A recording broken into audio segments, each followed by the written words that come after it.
As unlikely as it seems, even a young and healthy guy like me can get cancer. Hi, I'm Thomas, I'm 23 years old, and recently I've been diagnosed with quite a rare type of cancer called Ewing sarcoma. Since starting treatment, I've been looking into what causes cancer and why traditional therapies like chemotherapy and radiotherapy don't really address the root cause. So let's look at the genetics of cancer, what we know so far, and the void in knowledge we still need to fill in order to treat cancer as it deserves. Cancer is really simple. It's basically just a bunch of cells that refuse to die. On top of that, they divide rapidly, which is basically a recipe for a disaster. Or for success, if you look at it from the cancer's perspective. But what causes this behavior? That's also simple. Genetic mutations.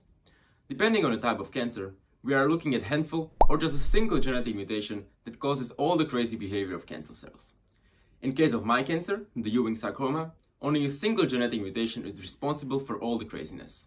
When I found out it's just a single mutation, I thought, perfect, we are just gonna get rid of the mutation, annihilate all the cells, and go back to normal. Wrong. Although that's true in theory, doing this in practice is much harder and the scientific knowledge that we have is not there yet.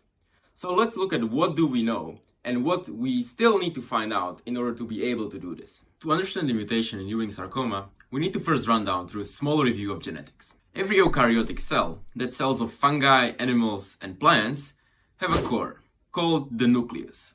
Here, all the genetic information regarding the cell's function is stored. This information is encoded in genes that are together collected in DNA. Coils of twirled up DNA are then stored in chromosomes, which are the largest units of genetic information that occupy different spots inside the nucleus. Rewinding backwards, nucleus holds the genetic information in chromosomes, which are just twirled up coils of DNA, which itself is just a structure made of genes. Nice. Genetics 101 done. So, where do the cancer-causing mutations occur? And how exactly? Well, spoiler alert, I'll tell you where, but not so much for how.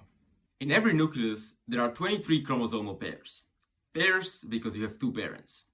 Any defect or mismatch between any of these chromosomes is called a translocation.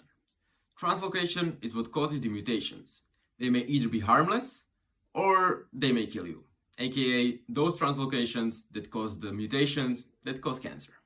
In 85% of Ewing sarcoma tumors, a very specific translocation occurs. The chromosome 11 skillfully detaches in region 2 bend 4 of the Q arm and gently, without stirring up too much suspicion, attaches itself to chromosome 22 in region 1 bend 2 arm Q. The specific points where they attach are not so important, I just wanted to mention them. Chromosome 22 does the same in reversed order, and voila, we have our cancer-causing genetic mutation. As spoiled before, the reasons behind why this happens are unclear. Sometimes mutations like these happen while the baby is developing in the mother's womb. Then the baby may be born with infertility, Down syndrome, or other conditions.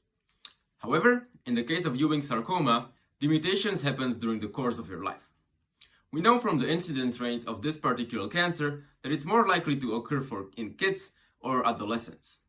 Therefore, there must be some contributing factors to why it happens. However, we don't know yet what these exactly are. Alright, so we don't know the root cause. But do we know what the translocation does so we could treat it with some precision medicine? Yes and no. Let's look at what do we know and what we don't. Returning to our Genetics 101 lesson, chromosomes are just made up of twirled up coils of DNA, which itself is just made up of genes. Hence, translocations pair up genes together that should not have been paired up under normal conditions. In our story, the two genes that are paired up are EWSR1 and FLI1. The names are not so important, however these are the particular genes that cause Ewing sarcoma. What I omitted from the Genetics 101 review is that genes communicate through creating proteins. Proteins act as little text messages that your body sends to govern all cellular processes.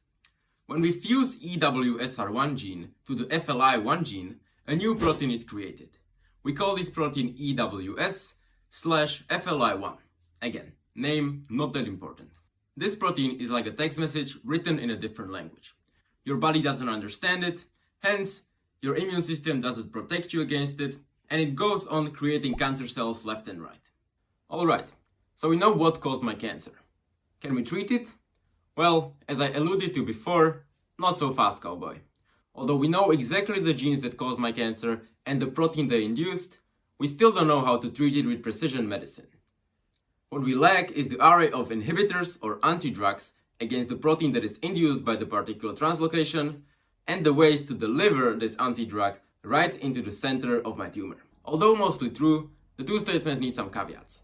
There of course is an ongoing research into both problems, and we do have some preliminary results both in what antidrugs we could create and how we could deliver them. However, what we don't have are clinically tested trials.